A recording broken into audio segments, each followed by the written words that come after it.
Shorekeeper is absolutely broken, and the devs were not messing around when they said she'll be the ultimate support during the livestream. I have been testing her ever since I got her on my account, and I'm impressed with what Kurogames has created. The supportive capabilities that Shorekeeper provides is honestly too good for one character to have in her kit. So here's what I found after testing her for a couple of days now. As a designated healer, she has access to the Rejuvenating Glow Echo Sonata effect. The new Fallacy of No Return Forecast Echo also fits her perfectly because of the 10% energy regen temporary stats increase. And here's where things get absolutely crazy. Giving her energy regen does not only increase her liberation uptime but also increases her buffing capabilities by giving your teammates up to 12.5% crit rate and 25% crit damage, which is totally insane. If you're new here, welcome to another character breakdown video where I test 5-star characters extensively at S0 by using them to clear difficult content like the Tower of Adversity and provide you with the best tips to optimize their gameplay so that you can enjoy playing them as much as you want. Be sure to leave a like and subscribe because it helps me out tremendously. Her liberation will be your top priority, so be sure to stack as much energy regen as you can,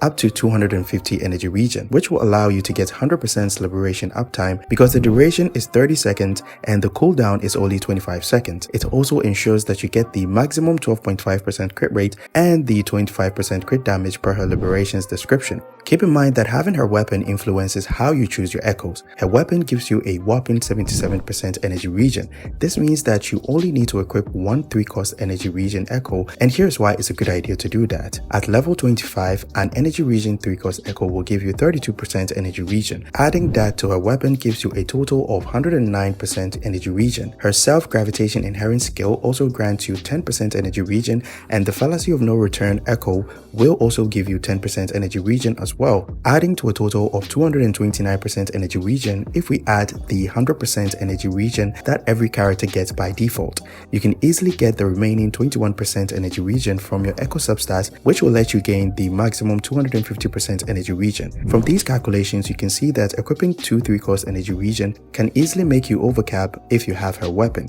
Having her weapon also increases her personal damage and healing capabilities because of her HP healing scaling, and it allows you to run a 3-cost HP main stat, which increases the damage she deals with her special intro skill called Discernment, and is always guaranteed to crit. But using a weapon like the Variation reduces the total energy regen calculation that we previously made to 204% energy regen, and it makes it difficult to rely on echo substat to get the remaining 46% energy regen. So if you're using the Variation or the Rectifier of the Voyager, you should rather use 2 3-cost energy regen echoes to help you reach the 250% maximum energy regen and also enjoy the full crit rate and crit damage buff. If you're not familiar with her crit rate and crit damage buff, you basically need to use 2 intro skills in the domain expansion that is created by her liberation. When you activate the first intro skill, the domain will turn purple, indicate that all teammates have received the crit rate buff. Then the second intro will turn the domain gold or yellow, indicating that your teammates have received the crit damage buff. This is one of the features that makes Shorekeeper broken because, as you can see here, my Zhang Liao has 55% crit rate on 270% crit damage, so the 12.5% crit rate buff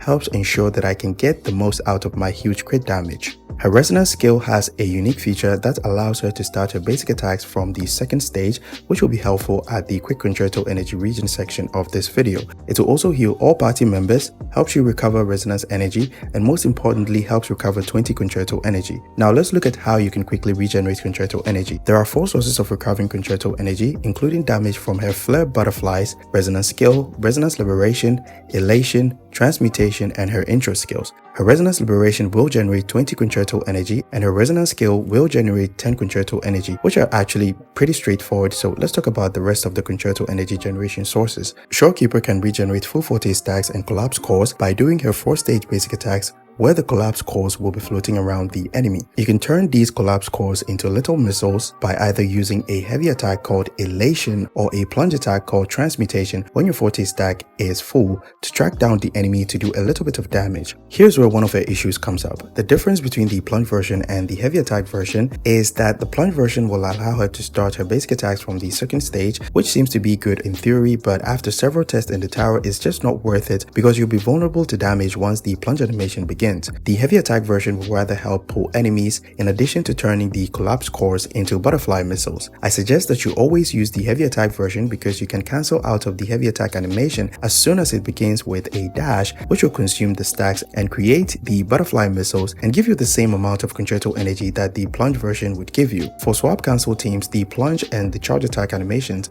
are the best animations to use for swap cancelling because those animations last for about 2 seconds, which is more than the swapping cooldowns. Also keep in mind that if you plan to use the plunge method of generating butterfly missiles, you don't need to get close to the enemy because once you begin the plunge animation, Shorekeeper will automatically track the enemy from midair. The last source of regenerating concerto energy is Shorekeeper's discernment intro skill, which gives her 20 concerto energy, and this intro skill can only be used if you have the yellow domain expansion, which I previously explained. Now let's see how the concerto energy recovery actually looks like. I'll be using the rectifier of the Voyager to prevent getting any additional concerto energy from outside sources. Your liberation will fill up almost 25% of your forte gauge, and your resonance skill will give you a bit more than 25% of the concerto energy gauge because of the additional damage from the butterfly missiles. If you combine them together, you can fill up to 50% of her concerto energy gauge. Then you can easily fill up the rest by consuming her forte circuit stacks twice with a heavy attack or a plunge attack in the first rotation.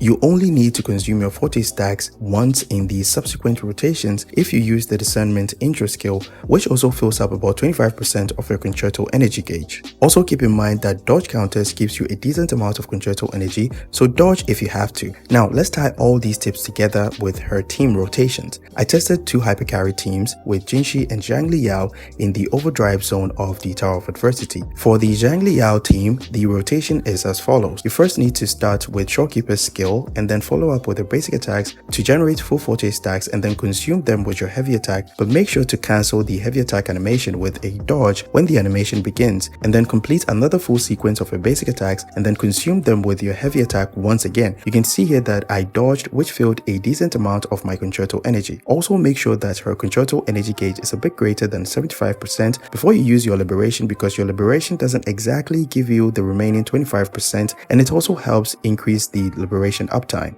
I use Shorekeeper's echo skill and then swap to Sanhua, use our liberation skill, heavy attack, echo, and then swap to Zhang Liao. The first rotation shouldn't take you more than 15 seconds to swap to Zhang Liao, even if you don't have the variation weapon. Also keep in mind that Shorekeeper's outro buff greatly reduces knockback by dashing when you take damage, which can help with faster clear times in the Tower of Adversity. After Zhang Liao's triple cube explosion, swap back to Shorekeeper to activate her discernment skill, which helps regenerate a large amount of concerto energy. Then use her skill like the previous rotation, which will make her start her basic attack sequence from the second stage and completely fill her forte gauge with the complete set of her basic attacks. You actually have to consume your forte stacks once in your next rotation, which will give you more than 70% of the concerto energy gauge before you use your liberation, but I had to dodge, as you can see here, which basically did the same thing. Don't forget to always use your echo skill before you swap out for the attack buff and the energy regeneration buff. So as you can see, what makes her fill her concerto energy faster